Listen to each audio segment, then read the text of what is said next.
Good afternoon, everyone. Good afternoon. Let me start by saying to all of the leaders here, thank you. Thank you. To the members of our United States Congress on both sides of the aisle who helped pass the COVID-19 Hate Crimes Act, thank you.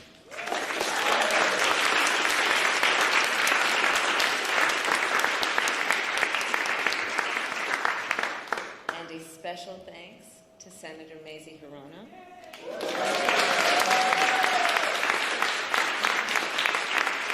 and Congresswoman Grace Meng,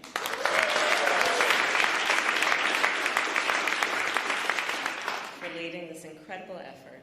And I know you did not do it alone. And there are many more. I could name a couple of whom I will. Among them, Senator Tammy Duckworth,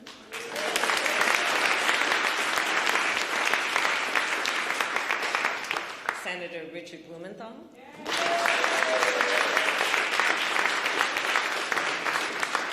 Senator Jerry Moran, Congresswoman Judy Chu, Congressman Don Beyer, and Congressman Fred Upton. Because of you, history will remember this day and this moment when our nation took action to combat hate. Thank you all. Around this time last year, when I was in the Senate, Senator Hirono and Senator Duckworth and I introduced a resolution in the United States Senate condemning the rise of anti-Asian sentiment in our country. At that time, more than 1,100 anti-Asian hate incidents had been reported since the start of the pandemic. Today, that number is more than 6,600. And I'm talking about incidents where businesses are being vandalized in our biggest cities and in our smallest towns. I'm talking about a 61-year-old man getting kicked in the head, 2 elderly women being stabbed while waiting for the bus, 8 people in Atlanta getting shot on a Tuesday night. This violence, it did not come from nowhere, and none of it is new. In my life, my lived experience, I have seen how hate can pervade our communities. I have served in the justice system, in the legislative branch, and in the executive branch. I have seen how hate can impede our progress. And I have seen how people uniting against hate can strengthen our country.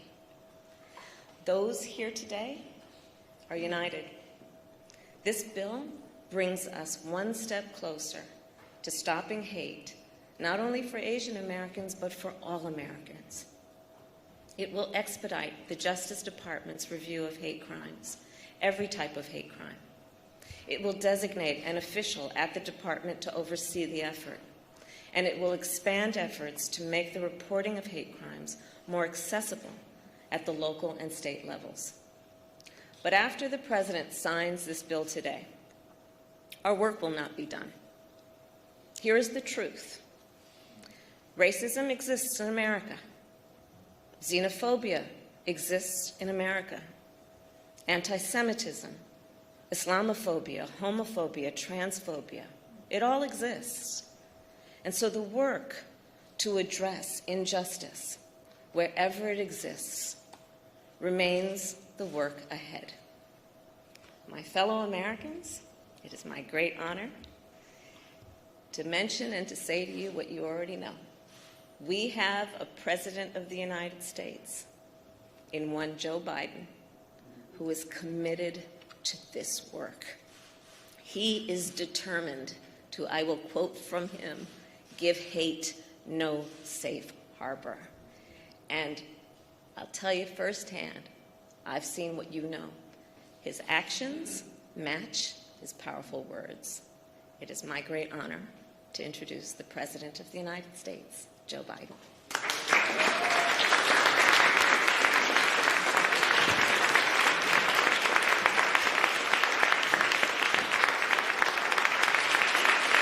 Thank you.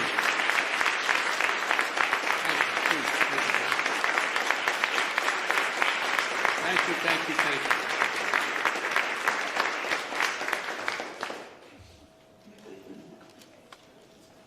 Susan, progress is possible. We're moving. Good afternoon, everyone.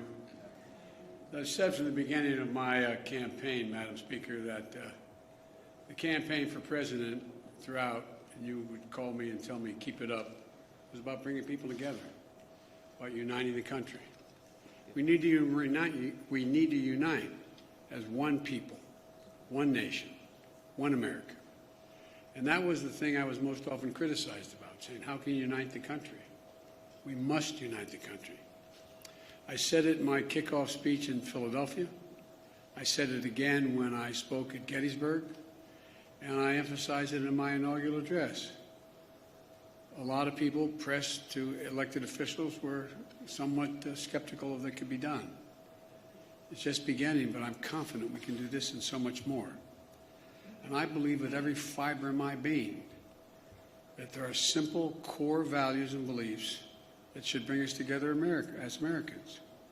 One of them is standing together against hate, against racism, the ugly poison that has long haunted and plagued our nation. Today, I can say that because of all of you, many of you sitting right in front of me, you've taken that first step. It's an important step. I'd like to thank the Congress and the members who are here today, Democrats and Republicans, who came together to get the COVID-19 Hate Crimes Act on my desk. Well, on a desk I'm about to sign. But I want to thank the Majority Leader Schumer, and I want to thank Speaker Pelosi for your leadership. I also want to thank the leader from the state of Kentucky for letting it go forward. It's important. It's important. Most of all, Maisie, or Senator, I called you Maisie. I apologize, Maisie. I called Chuck anyway. Yeah. Senator Hirano, Senator Tammy Duckworth, who helped deliver this 94-1 vote. When you get involved, Tammy, you don't screw around. You just 94-1. State Representative Grace Meng and Judy Chu, who helped deliver a 364 to 62 vote in the House of Representatives. That's incredible. I also want to thank, as I said, Republican members in Congress for their leadership, including Senator Moran and Senator Collins. I also want to thank as I said, to all of the folks, all the people here today who are involved, and those of you, whether you're in the Congress or not, supporting this effort. I say thank you, thank you, thank you. We got a lot more to do. But we simply haven't seen this kind of bipartisanship for much too long in Washington. You're showing that our democracy can work and deliver for the American people. Just days after the mass shooting in Atlanta area, the Vice President Harris and I, we went down to Atlanta to meet with Asian Americans and the community across Georgia. It was a raw and emotional visit we had. We heard about their pain, their fear, anger, and all that existed in the community, and the feelings were about those feelings that they felt invisible, not seen. We heard how too many Asian Americans have been waking up each morning this past year genuinely fearing for their safety, just opening the door and walking down the street, and safety for their loved ones. The moms and dads, when they let their kids out the door to go to school, were worried. Attacked, blamed, scapegoated, harassed during this pandemic. Living in fear for their lives, as I said, just walking down the street. Grandparents afraid to leave their homes, even to get vaccinated, for fear of being attacked. Small business owners targeted and gunned down. Students worried about two things: COVID-19 and being bullied. Documented incidents of hate against Asian Americans has seen a shocking spike, as the Vice President has outlined at the front of her comments, let alone the ones that have never been reported. Gut-wrenching attacks on some of the most vulnerable people in our nation, the elderly, low-wage workers, women, brutally attacked simply by walking outside or waiting for a bus. Asian American women suffer twice as many incidents of harassment and violence as Asian American men. And the conversation we had in Atlanta is one we're hearing all across the country, that all of this hate hides in plain sight. It hides in plain sight. And too often, it is met with silence. Silence by the media, silence by our politics, and silence by our history. For centuries, Asian Americans, Native Hawaiians, Pacific Islanders, diverse and vibrant communities have helped build this nation only to be often stepped over, forgotten, or ignored. Lived here for generations, but still considered by some the other. It's wrong. It's simply, to use the phrase, it's simply un-American. My message to all of those of you who are hurting is, we see you. And the Congress has said, we see you. And we are committed to stop the hatred and the bias. In my first week in office, I signed a presidential memorandum directing federal agencies, all of them, to combat the resurgence of xenophobia. Not just one, every agency. Attorney General Garland, Deputy Attorney General Lisa Monaco, Associate Attorney General Gupta are all here today. The Department of Justice is strengthening its partnership with the community to prevent these crimes, in addition to its other work to take on violent extremism and domestic terrorism. And with the new law, this new law, the Department of Justice and our entire administration is going to step up. Right now, this is a critical problem of hate crimes being underreported. It stems from two challenges. First, there's lack of resources and training for state and local law enforcement to accurately identify and report hate crimes to the FBI. Secondly, for more people in communities of color, there are language and cultural barriers in how to communicate what's happening to them. This law is going to make a difference. For example, the Department of Justice will issue clear guidance for state, city, and tribal and law enforcement agencies on how to establish online reporting of hate crimes. It will work with the Department of Health and Human Services to raise public awareness of COVID-19 hate crimes that occurred during the pandemic. It will also be a devoted official at the Department of Justice whose sole job is to expedite the review of hate crime reports. And thanks to two families here today, will all help state and local governments ensure hate crime information is more accessible to the public. The family of Heather Heyer, a civil rights activist whose life was taken standing up to Nazis marching from the shadows of vengeance in Charlottesville. And the family of Khalid Jabara, a proud son of a family who's immigrated from Lebanon in search of new beginnings, who was gunned down in front of their home here in America, the United States of America, by a neighbor fueled by hate. Khalid and Heather were murdered on the same day, 1 year apart. Instead of sharing the dreams they had for their children, both families share profound grief. And they've shown incredible courage to turn their pain into purpose. I hope you'll not be offended, but I ask both families to please stand.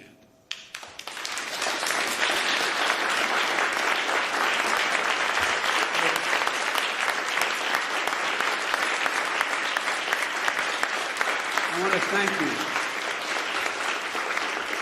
I want to thank you for being here, because I know it's hard. No matter how celebratory it is, the law is being changed. When you have to show up at something memorializing your family, it's like you got the news 10 seconds ago. It's the hardest thing to do. I know from experience it takes enormous courage.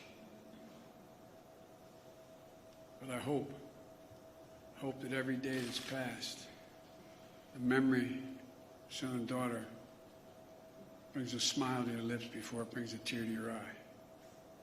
Because I promise you, a lot of people understand who've gone through similar things. It's hard. So I really mean it when I say thank you. Thank you for being here. It takes a lot of courage. Thank you.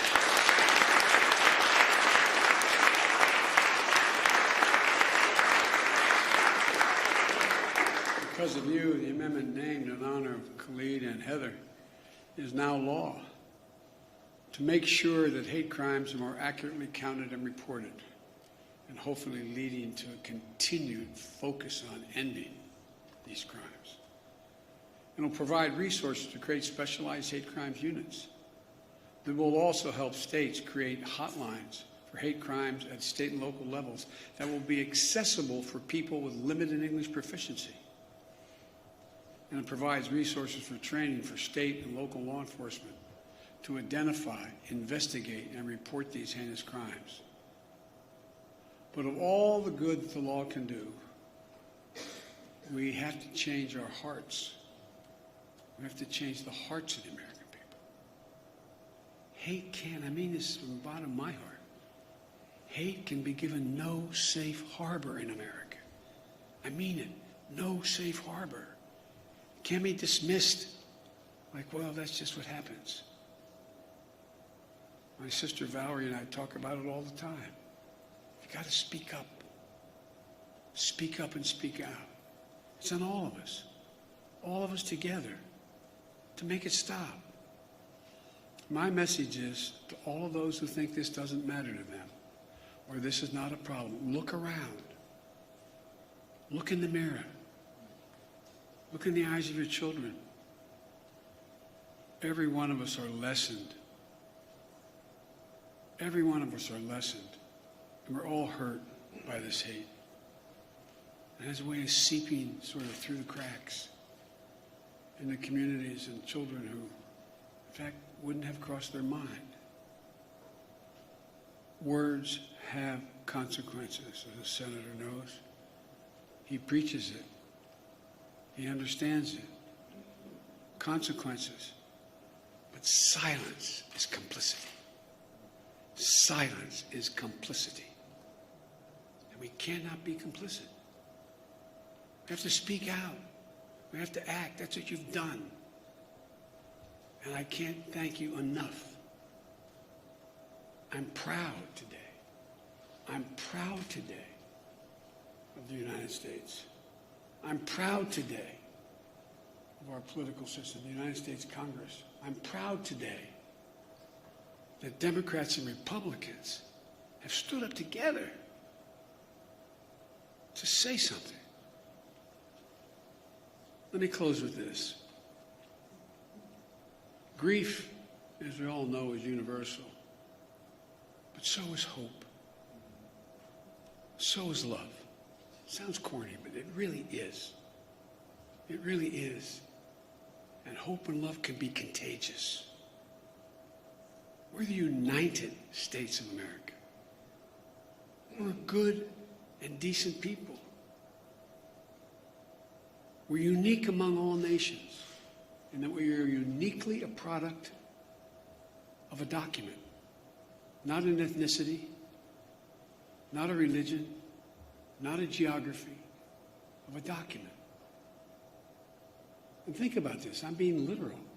Uniquely a product of a document that says we hold these truths to be self-evident, that all men and women are created equal, endowed by their Creator with certain inalienable rights, including life, liberty, and the pursuit of happiness. Every time we're silent, every time we let hate flourish, we make a lie of who we are as a nation. I mean it literally. We cannot let the very foundation of this country continue to be eaten away like it has been in other moments in our history and happening again. I looked at this law that you all passed as maybe the first break, the first significant break on a moment in our history that has to be turned around. Not Democrat, Republican, has to be turned around. As a consequence, we should do what is required by the obligations of this democracy, by our faith in God and our faith in each other, to do justice, to love mercy, to walk humbly, and as fellow human beings and fellow Americans, remember,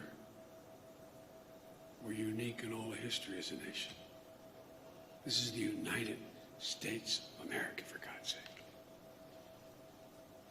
And God bless you all, particularly those who push this through and continue to push it.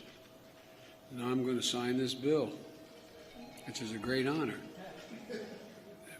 I don't know who's calling, but tell them we're busy. I was going to say, unless it was my sister, but she's here. So I'd like to invite to the stage Senator Hirano, Senator Duckworth, Congresswoman Grace Meng, Congresswoman Judy Chu, Congressman Don Beyer, Senator Richard Blumenthal, and Senator Moran, but I don't think he could be here today. Actually, I should put the table down the middle of all of you and sign it down there. But thank you, thank you, thank you.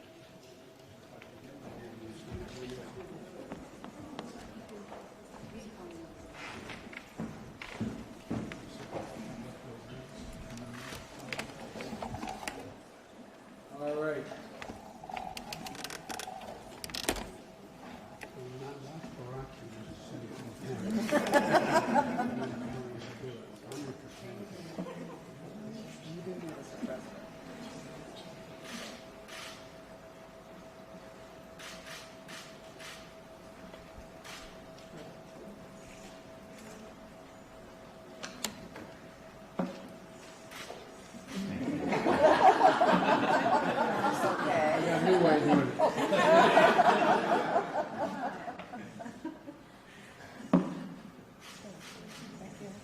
Oh, there you go, sorry.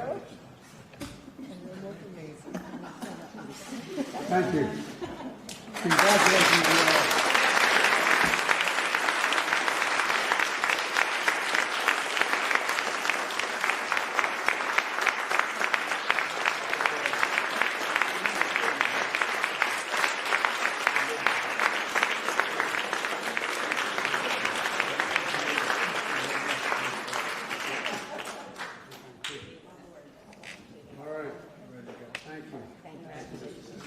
I've heard you say this before as I walk out of my grandpa's house every time he said, Joe, keep the faith. My grandmother said, no, Joey, spread it. Let's go spread the faith. All right. Hey, gentlemen.